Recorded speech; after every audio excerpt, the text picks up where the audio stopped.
Um, Brad Pitt is an interesting actor in terms of the way I personally regard him. He came of fame, or he came of Hollywood age, I guess you might say, in the 90s when I was, in high school. So I've been very much aware of his career. He was the it guy during that time period. Kind of having a lot of back-to-back big name hits like A River Runs Through It and The Interview with the Vampire. Personally, I've never really thought much of him. Not in a negative way, I've just never really thought much of him. He was to me as Channing Tatum and Ryan Gosling are now. The only difference is I could tell you who Brad Pitt is. In that he was kind of a middle-of-the-road, mediocre actor that, never really drew much attention. The only thing I ever hated about him is how much people kind of fawned over him. And yeah, he is a good-looking guy, but I mean, it's just, in terms of his Hollywood persona and his acting, it just never really clicked for me. And I've seen very few films that he's in. Kind of like his counterpart Tom Cruise. I think the best movie I ever saw him in was The Interview with a Vampire. And everything else I've seen him in has just been kind of bland, and, the films themselves are often forgettable, more notable in some cases for what went on behind the scenes than whatever happened on the camera. And most of his films I just kind of forget I saw. And then there is this film, which I wasn't really going to check out, and then decided, as I've mentioned, this has been a very topsy-turvy year. I gave an overwhelmingly positive review to a Tom Cruise movie this year. I never would have thought that would happen, but here we are. So I decided to check it out, and, just goes to show this is why you should give things a chance, because I had a great deal of fun with this film. It delivered exactly what it promised, even though I still think Brad Pitt is kind of the weakest link in the entire thing. So that's I know that's bizarre, but it's true. All right, so what's this one about? I think most people probably know. The trailers give it away, and it's one of those films where surface level, it's fairly simplistic to understand. So a group of various colorful assassins, all of them with different nicknames and gimmicks, are all lured onto a bullet train heading towards Kyoto, Japan. All of them with a different goal, a different motive, and somehow every other assassin on the train is in direct conflict. All of them wanting different things, but all of what they want somehow conflicts with what someone else wants. They're all chasing around MacGuffins and fake leads and murders, and having various highly choreographed fights within the realm of the train as the larger mystery kind of falls into place as the film goes on.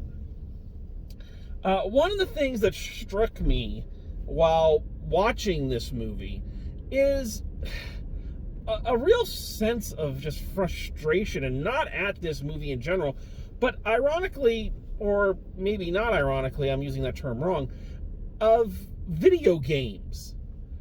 And watching this movie, I asked myself, why is it still so fucking hard to make a good video game movie? Because that is what this is. This is a video game come to life. The characters are all out of something like Street Fighter, as I said, with cutesy names. Brad Pitt is the Ladybug. There are the twin assassins of Tangerine and Lemon, played by Aaron Taylor Johnson and Brian Tyree Henry. There is the Prince, played by Joey King. There's the Hornet, the Wolf. Other characters such as the Elder, the Father, all of them in some way, shape, or form trying to get at our big bad, the Masked Death. So all of these cutesy nicknames, all of them have a gimmick, all of them have a unique fighting style. Like I say, they're characters straight out of Street Fighter, or maybe a side scroller, like Streets of Rage from back in the day. So I'm watching this film and I'm going, why is it that nobody making those movies based on those games can get this formula right? You get your colorful characters, you get them all in one place, you contrive some basic motive for all of them to be going after the same thing, and you just let them go at it, rinse, lather, repeat, announce a bunch of sequels, lay back and watch the money come in. Why is this so difficult? You hire a good director to add a lot of shine and gloss to it to make the whole thing feel much bigger and much more important than it is, and there you go. How is this difficult?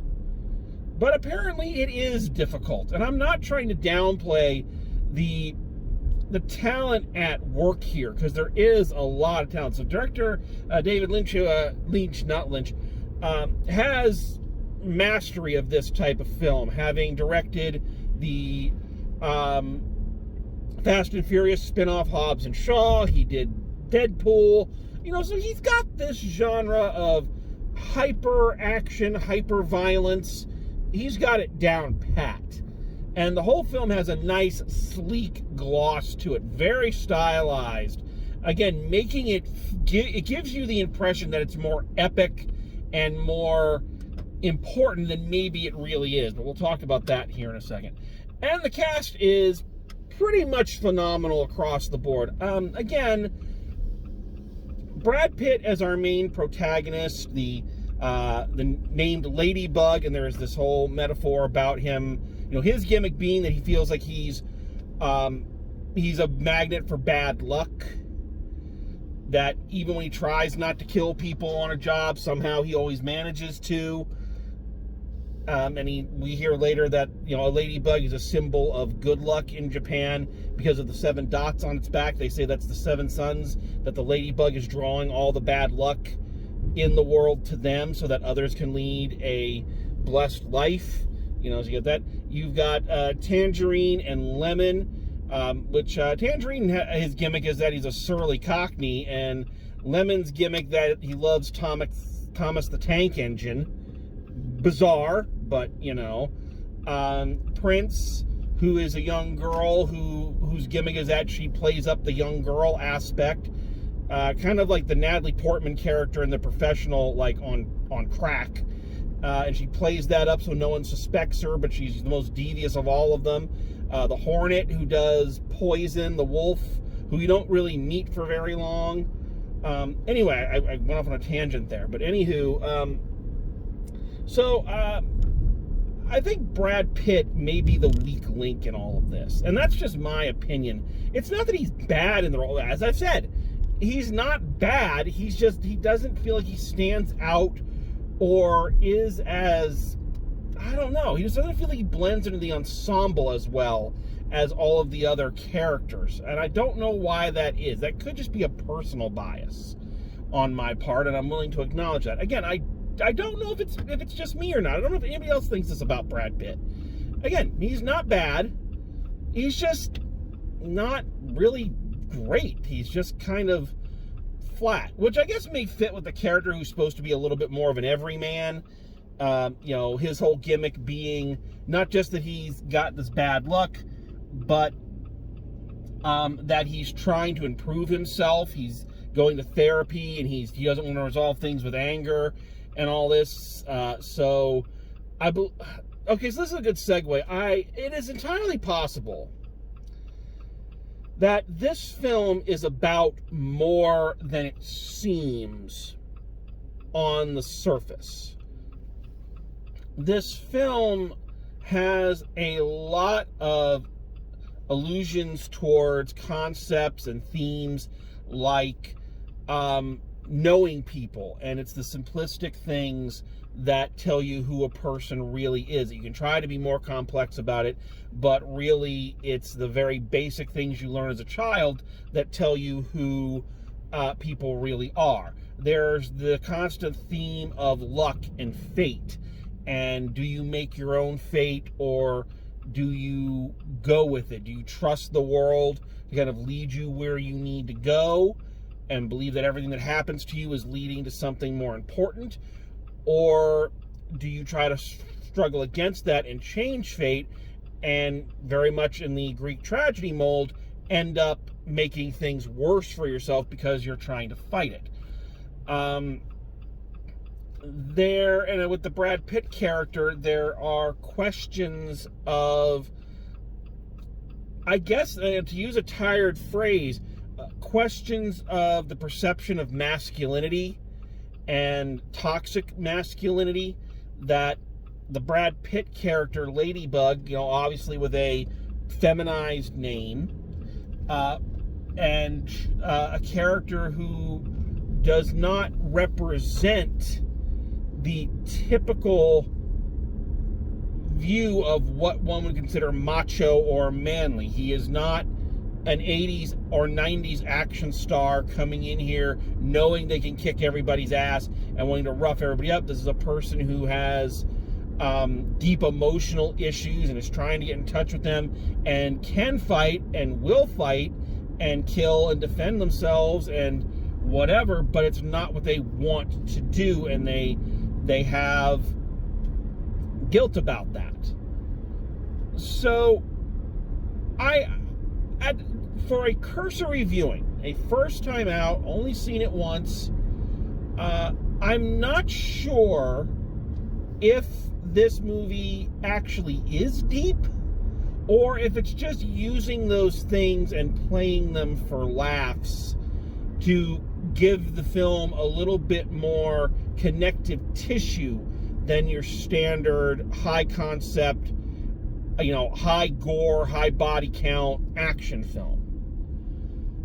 I think back to the very first time I watched The Matrix, and everyone else around me was like, oh my God, it was so deep. And I just thought it was being very 90s pompous. And for those who don't know, 90s pompous was a particular brand of pompous. I'm not saying it was worse or better than 2000s pompous or 2010s pompous, but it was its own unique flavor, and The Matrix definitely fit into that. I didn't really think it was about more than just trying to give you the cliff notes to your intro to psych class and your intro to philosophy class, and using that as kind of this highbrow means of justifying a lot of machine gun battles.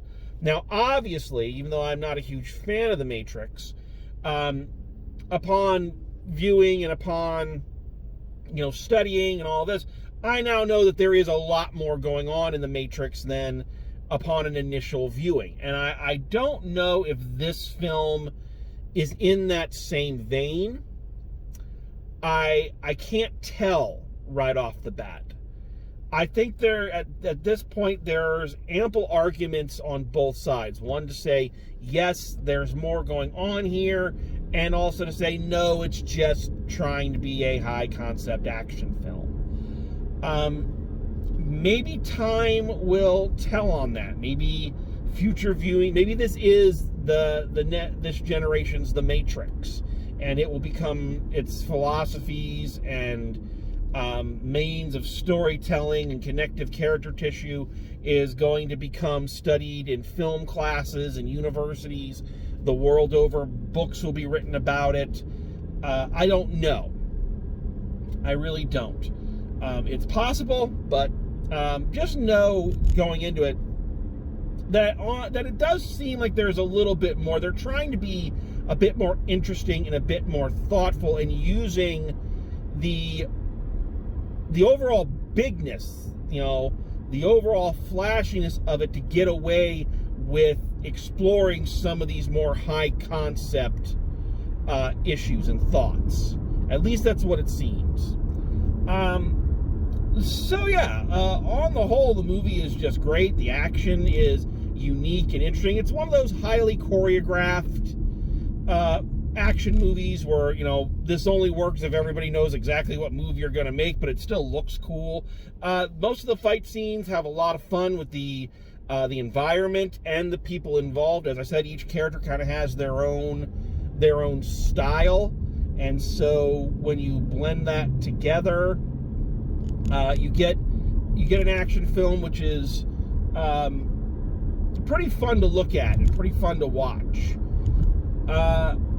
If this movie had a negative, again, and I'm not trying to pile on here, but I would say Brad Pitt kind of is the weak link in here, and that's just me. And again, he does nothing really wrong. It's just it doesn't feel like he stands out in the crowd that much. Again, I don't know if that's a bad thing or not in this film.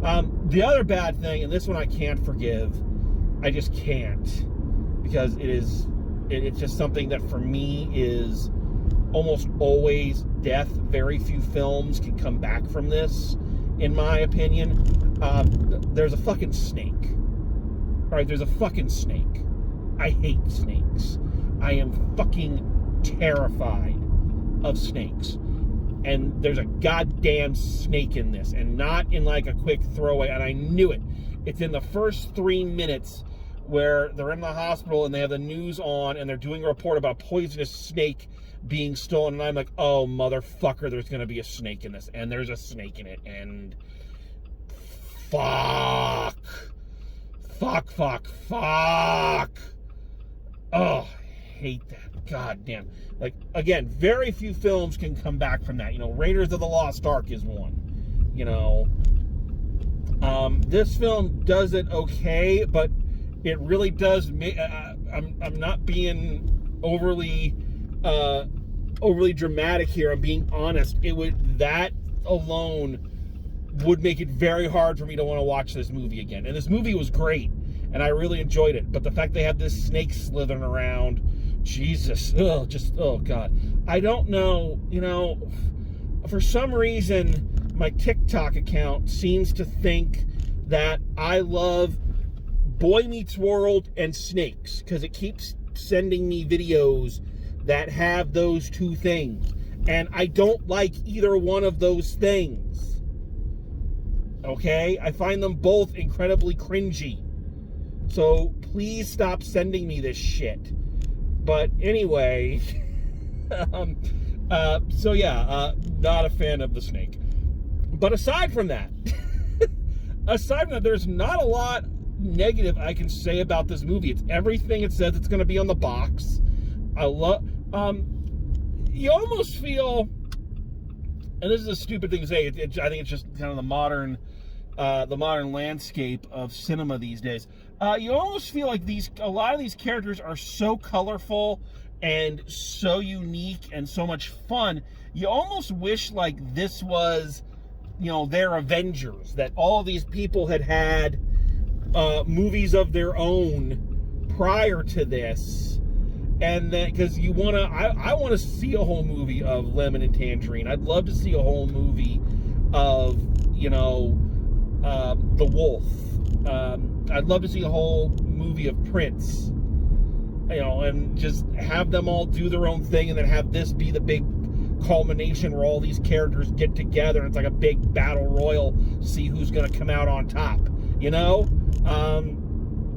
That's not a knock, and it's just kind of a thing, and that's a compliment to it, that all these characters and actors were so fun that you want to see more of them and you wish you had. But I'm also a big proponent of be happy with what you got, and what you got is a really fun, really unique, very pretty looking, you know, high octane, high adrenaline, you know, testosterone filled action flick that maybe has a bit more to say than you might have initially thought. So it'll be interesting to see what the future of this one holds, and if that perception keeps going. So yeah, it took me a little while to see this one, but I'm glad I did. I had a fun time watching it, except for the fucking snake. So there you go. Okay, so let's wrap this up. So final grade for Bullet Train, I'm going an A-, and most of that A- is the fucking snake. I'm sorry, but I mean, that does hurt my rewatch value. So, but had a great time, good film. Hopefully we get some more films like this. This was a great distraction. This was a great action film. All right, so there you have it. Wow, that is 3 reviews I have done in one day. That is a marathon, baby. Yeah, so, and who knows, might do more before the weekend's up. Seriously doubt it, but I might. So thank you all for coming along with me. Thank you all for watching. And as always, drive safe, and I will see you at the movies.